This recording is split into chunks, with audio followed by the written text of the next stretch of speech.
بسم الله الرحمن الرحيم. Assalamualaikum warahmatullahi wabarakatuh. Alhamdulillahirrabbilalamin. Wassalatu wassalamu ala rasulillah wa ala alihi wa sahbihi ajma'in. Amma ba'd. Rabbi syrah li sadri wa yassir li amri wahlul 'uqdatam min lisani yafqahu qawli. Amin ya rabbal alamin. Sahabat-sahabat sekalian, saudara-saudara sekalian dimanapun berada, apa kabar semua? Mudah-mudahan semuanya sihat walafiat, dijauhkan dari segala musibah, bencana alam, ujian, ya. Mudah-mudahan Allah Subhanahu Wa Taala mengangkat derajat kita dengan ujian-ujian ini. Amin ya rabbal alamin.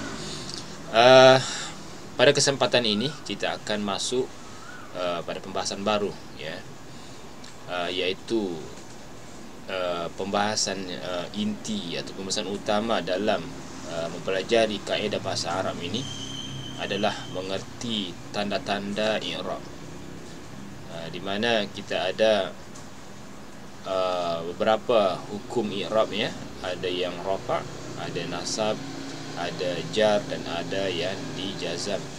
Dan tentang fi'il kita telah membincangkan, kita telah membahas pada beberapa video sebelumnya tentang fi'il. Maka kali ini kita masuk kepada isim, ya. Jadi isim ini sama halnya dengan fi'il sebelumnya, ya, bahawa isim ini terbagi pada dua. Dari segi perubahan-perubahannya, ada yang mabni, kita ulang kaji sebenarnya, ada yang mabni dan ada yang mu'rab. Yang mabni kita telah bincang, kita telah bahas apa saja yang mabni. Isim-isim mabni itu ada beberapa, sebenarnya banyak, tapi yang umumnya ada di sini ada 5 saya sebutkan. Yang paling umum, yang paling banyak adalah pertama isim dhamir, isim isyarah. Isim dhamir ini adalah kata ganti nama, kata ganti. Kemudian isim isyarah, kata tunjuk, dan isim mausul, kata penyambung, ya, mausul, seperti alladzi, alladzina, dan seterusnya. Boleh dirujuk kepada fi'il-fi'il sebelumnya. Isim istifham, isim yang digunakan untuk bertanya, seperti apa, bagaimana, di mana, siapa, gitu. Man, ma, aina, kaifa, itu isim istifham. Dan yang kelima adalah isim syarat. Isim syarat ini adalah isim seperti barang siapa, man, ma, apapun, apa jua, aina ma, dimanapun, gitu, ya. Untuk lebih jelasnya boleh merujuk kepada video sebelumnya tentang isim-isim yang mabni. Kali ini kita akan masuk kepada pembagian isim yang mu'rab, di mana pembahasan kita belum bahas lagi, ya. Jadi isim itu ada yang mu'rab, ya. Boleh kata lebih banyak isim mu'rab daripada isim yang mabni, ya. Dan keadaan isim dalam yang masuk dalam kategori mu'rab ini ada 3 keadaan, atau boleh kita katakan ada 3 hukum. Yang pertama adalah rafa' atau marfu', dirafa'kan. Rafa' itu adalah dhammah, maka contohnya qalamun di dhammah. Ketika qalamun dibaca qalamun dengan dhammah, maka itu sebenarnya adalah keadaan rafa'. Rafa' itu dhammah. Ingat, rafa' itu dhammah. Kemudian yang keduanya adalah nasab. Nasab atau mansub, dinasabkan. Dan kita hafal bahawa nasab itu adalah baris atas, maka qalaman ini adalah bentuk nasab. Kemudian yang ketiganya adalah baris bawah, qalamin, ya, jar atau majrur. Okey, kita akan masuk kepada yang pertama dulu, iaitu rafa'. Apa tanda-tandanya bahawa isim itu dirafa'? Untuk isim, khas untuk isim ada 3 tanda rafa'. Tanda utamanya adalah dhammah, ya. Jadi bukan hanya dhammah saja sebenarnya, ada tanda lain, tetapi tanda utama bagi rafa' adalah dhammah. InsyaAllah kita akan bahas ketiga keadaan itu satu persatu, ya. Kali ini kita masuk kepada rafa' dulu. InsyaAllah pada period akan datang kita akan bahas tentang apa itu nasab dan apa itu jar. Dan semoga tuan-tuan boleh mengikutinya dan dapat memahami, ya, insyaAllah. Yang pertama daripada tanda rafa' adalah dhamma, dan itu adalah tanda utamanya. Tanda rafa' dhamma ini khas untuk 3 keadaan, 3 jenis perkataan, iaitu yang pertama adalah isim mufrad. Jadi isim mufrad kalau dia di rafa', maka rafa' dia adalah dhamma. Mufrad dhamma, ya. Kemudian contohnya dulu iaitu muslimun, ini adalah seorang muslim. Muslimatun, seorang muslimah, ya. Muslim perempuan itu muslimah. Semuanya kalau dia di rafa' maka di rafa' dengan dhammah. Boleh faham insya-Allah? Kemudian apa lagi yang di rafa' dengan dhammah, iaitu jamak taksir.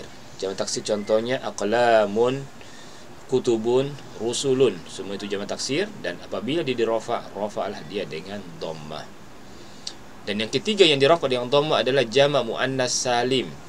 Jamak muannas salim ini tambahannya adalah tambahan alif dan ta. Kalau muslimun menjadi muslimatun, mukminun mukminatun, apa lagi ya? Shadiqun shadiqatun, hafizun hafizatun, dan seterusnya, ya. Jadi jamak muannas salim ini dia akan berbaris depan kalau di rafa', ya. Itulah. Jadi ada 3 yang di dhammah apabila di rafa'. Ingat, pertama isim mufrad, yang keduanya jamak muannas jamak taksir, kalau 3 adalah jamak muannas salim. Kemudian tanda kedua daripada tanda rafa' adalah alif, dan alif ini hanya satu saja yang di rafa' dengan alif, iaitu musanna. Contohnya muslimani. Adanya tambahan alif dan nun itu, alif itulah tanda rafa'nya. Karena kalau tidak di rafa' maka dia tidak akan menggunakan alif dan nun, menggunakan ya dan nun. Jadi musanna itu mempunyai bacaan 2 saja, iaitu muslimani dengan muslimaini, ya. Jadi ketika menggunakan alif nun, maka itu adalah rafa' namanya. Kemudian yang ketiga adalah waw. Waw ini menjadi tanda rafa' kepada 2 jenis perkataan, iaitu yang pertama adalah jamak muzakkar salim, jamak yang merujuk kepada ramai atau banyak lelaki, ya. Jamak muzakkar salim contohnya muslimuna, waw dan nun, mu'minuna, shadiquna, thayyibuna. Itu semua baik-baik, ya. Ada waw dan nun itu adalah tanda rafa'nya, tapi khas waw saja, ya. Waw itulah tanda rafa' dia. Kemudian yang kedua yang dirafa' dengan waw adalah al-asmaul khamsa, isim-isim 5. Ada isim 5, isim khas isim 5 ini. Dia tertentu isimnya hanya 5 saja, iaitu apa dia? Abuka, ayahmu, akhuka, saudaramu, hamuka, iparmu, fuka, mulutmu, zu malin, yang mempunyai harta. Sebenarnya isim 5 ini yang pertama saja, bagian pertama, sebab yang keduanya itu adalah mudhafun ilaih. Abu mudhaf, ka mudhafun ilaih, dan ka itu contoh boleh tukar, boleh diganti dengan dhamir-dhamir yang lain, bahkan boleh diganti dengan isim, nama-nama orang atau apalah, ya, nama orang boleh juga, ataukah nama lain pun bisa, ya, boleh. Abuka boleh menjadi abuha, abuhu, abuki, abukum, Abu Muhammadin, Abu Zaidin, Abu Naum. Ada orang Abu Naum sebab dia suka tidur dalam kelas sehingga dipanggil Abu Naum. Naum itu tidur, tuan-tuan. Jadi akhuka macam itu juga, dan seterusnya. Ini perlu dihafal. Ada 5 fi'il yang masuk dalam kategori al-asmaul khamsa, ya. Itu dia tandanya tengah. Silahkan dihafal. Dhammah, alif, waw. Dhammah untuk isim mufrad, jamak muzakkar, jamak taksir dengan jamak muannas salim, alif untuk musanna, dan waw untuk 2, iaitu jamak muzakkar salim dengan asmaul khamsa. Okay, kita nah sekarang ini apa saja tempat yang dirafa'? Kapan jenis perkataan tadi itu, isim mufrad, jamak ini banyak jamak itu, asmaul khamsa ini, kapan dia dirafa'? Ini pelajaran kita seterusnya, dan kita akan bahas satu-satu ini pada bab tertentu. Nanti pada video akan datang kita akan bahas satu-satu, ya. Apa saja yang dirafa'? Bila, kapan perkataan itu dirafa'? Pertama, apabila dia fa'il, satu fa'il. Fa'il itu apa, tuan-tuan? Fa'il itu adalah pelaku, subjek kepada satu perbuatan. Ada kata kerja, maka mesti ada yang buat.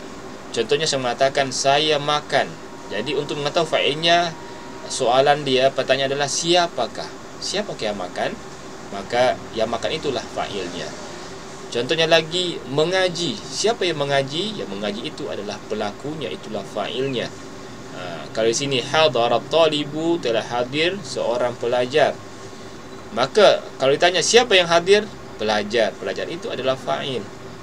Dan biasanya secara normalnya fa'il itu akan berada setelah fi'il, kata kerja. Baik itu fi'il madhi, fi'il mudhari' ataukah fi'il amar. Nanti kita akan bahas satu-satu tentang ini. Ini hanya secara umum saja pengenalan awal tentang apa saja yang dirafa. Kemudian yang kedua, naibul fa'il. Naibul fa'il ini pengganti fa'il. Contohnya quri al-Qur'anu. Akan ada naibul fa'il ini apabila fi'il yang ada sebelumnya berbentuk majhul. Dan pada pertemuan yang lepas ada fi'il-fi'il yang kita buat rekamannya, fi'il bahasannya tentang fi'il majhul. Boleh dirujuk ya. Ini berkaitan dengan perkataan kedudukan naibul fa'il. Dan ini pun akan kita bahas satu-satu nanti pada masanya insya-Allah. Kemudian yang ketiga apa? Mubtada. Mubtada ini adalah subjek predikat. Khabar dia dipanggil predikat ya. Permulaannya subjek. Permulaan ayat isim dipanggil mubtada. Contohnya al-baitu jamilun. Rumah itu adalah cantik. Ya, al-baitu itu adalah mubtadanya dan dia akan dirafa. Kemudian yang keempat, khabar mubtada. Khabar mubtada akan dirafa. Khabar itu adalah penyempurna kepada mubtada. Contohnya al-masjidu kabirun.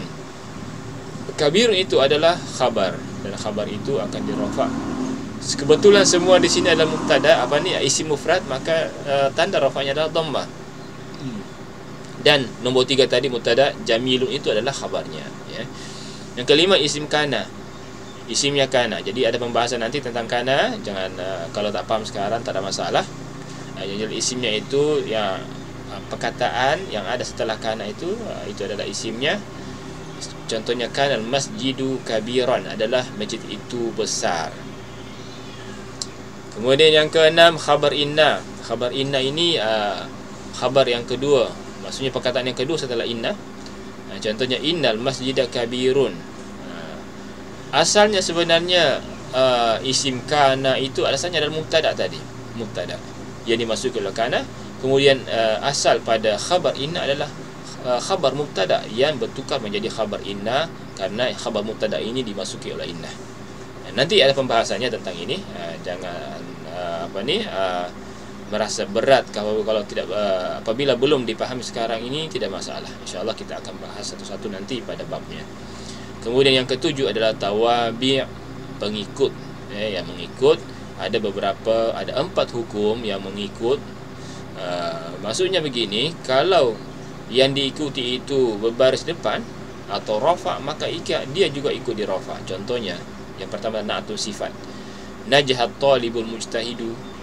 Al-mujtahidu ini mengikuti talib, mengikuti hukum talib. Talib itu rafa dengan dhammah, maka sifatnya itu juga mengikuti hukumnya. Jadi sifat itu mengikuti yang disifati. Okey, itu pertama na'at. Kemudian kedua ataf. Ataf itu kita belajar tentang huruf ataf. Jadi apa yang kita atafkan, Zaidun najah Zaidun, itu maksudnya telah berjaya Zaid.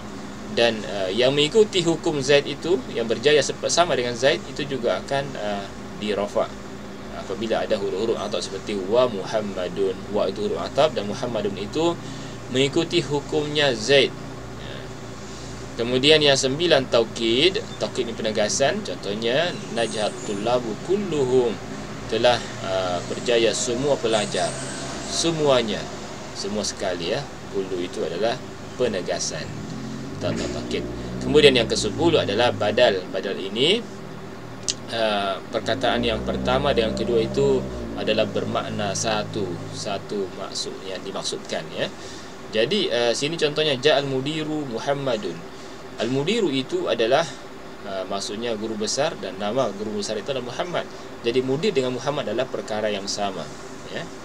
Itu yang dimaksud dengan badal. Dan ini kita akan bahas juga sesuatu nanti pada babnya. Kita masuk kepada contoh-contoh dalam Al-Quran. a'udzu minasyaitonir rajim, ini dalam surah Al-Bayyinah, Rasulun minallahi yatlu suhufan mutahhara fiha kutubun qayyimah.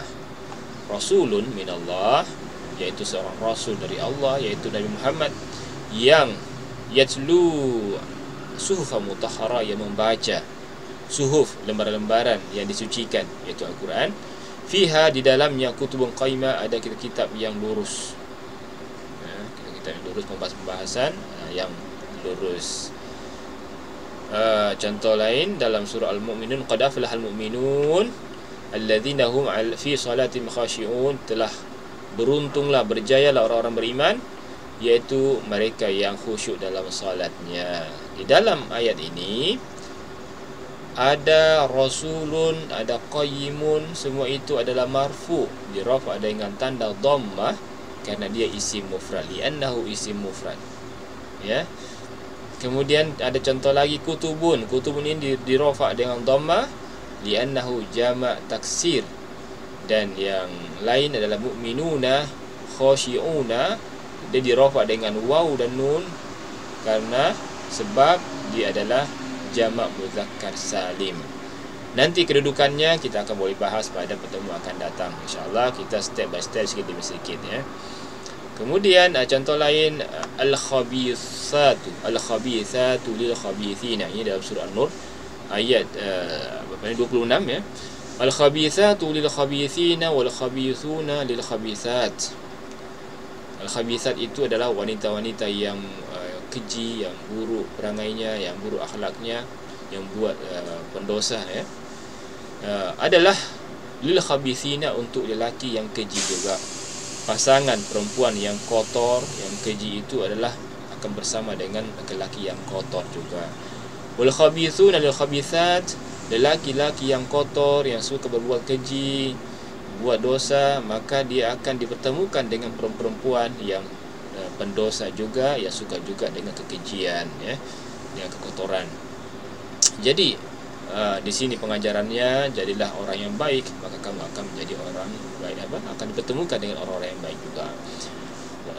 Seterusnya, wat-thayyibatu lit-thayyibin, perempuan-perempuan yang baik-baik akan dipertemukan dengan lelaki yang baik-baik. Wat-thayyibuna lit-thayyibat, dan lelaki yang baik bagi orang-orang perempuan yang baik-baik. Ulaika mubarrauna mimma yaqulun, mereka itu bersih dari apa yang dituduhkan. Lahum maghfiratu wa rizqun karim, bagi mereka ampunan, maghfirah, wa rizqun karim, dan rezeki yang mulia. Jadi di dalam ayat ini banyak isim-isim yang dirafa, yaitu saya sudah tandakan di sini dengan warna biru. Yaitu yang pertama al-khabithatu dan at-thayyibatu, semua itu adalah isim yang dirafa dengan dhamma li'annahu jama' muannas salim. Dan jama' muannas salim ini kalau dirafa dia dengan dhamma. At-thayyibuna at-thayyibuna dengan mubarrauna menggunakan waw dan nun, dirafa dengan waw dan nun li'annahu jama' muzakkar salim, ya. Kemudian maghfiratun, ada rizqun, ada karimun, semua itu dirafa dengan dhammah sebab semua ini adalah isim mufrad. Artinya kalau dia isim mufrad, ketika dia dirafa, maka dirafalah dengan dengan dhammah. Jama' muannas salim dirafa dengan dhammah, jama' taksir dirafa dengan dhammah. Kalau jama' muzakkar salim dia dirafa dengan waw, ya, waw. Dan apalagi asmaul khamsah juga dirafa dengan waw. Kebetulan dalam ayat ini belum ada contoh yang musannah. Musanni 2 dirafa dengan alif. Apa saja yang dirafa dengan dia apa saja isim-isim dirafa? Kenapa? Bila dirafa apabila dia sebagai fa'il, sebagai naibul fa'il, sebagai subjek mubtada, sebagai khabar, apalagi sebagai isim kana, khabar inna, dan tawabi yang mengikut, empat yang mengikut, iaitu sifat, ataf, penegasan, taukid dengan badal. Dan insyaAllah empat tempat yang akan dirafa itu kita akan bahas satu persatu pada babnya insyaAllah. Dan insyaAllah pembahasan yang akan datang kita akan masuk ke pembahasan itu satu persatu. Saya kira itu saja ya, apa yang dapat kita bahaskan pada kesempatan ini. Ulang kaji, selalu ulang-ulang ya. Mohon maaf apabila ada kekurangan saya, dan sesuai suasana di sini pun agak ribut, bising ya. Jadi suara-suara di luar banyak masuk. Kita tutup dengan kaful majid dan suatu asal. Subhanakallah wa bihamdika asyhadu an la ilaha illa anta astaghfiruka wa atubu ilaik. Bismillahirrahmanirrahim. Wal 'asri innal insana lafi khusr illa alladziina aamanu wa 'amilus shalihaati wa tawassaw bil haqqi wa tawassaw bis sabr. Wa sallallahu ala sayyidina Muhammad nabiyil ummi wa ala alihi wasallam walhamdulillahi alamin. Assalamualaikum warahmatullahi wabarakatuh.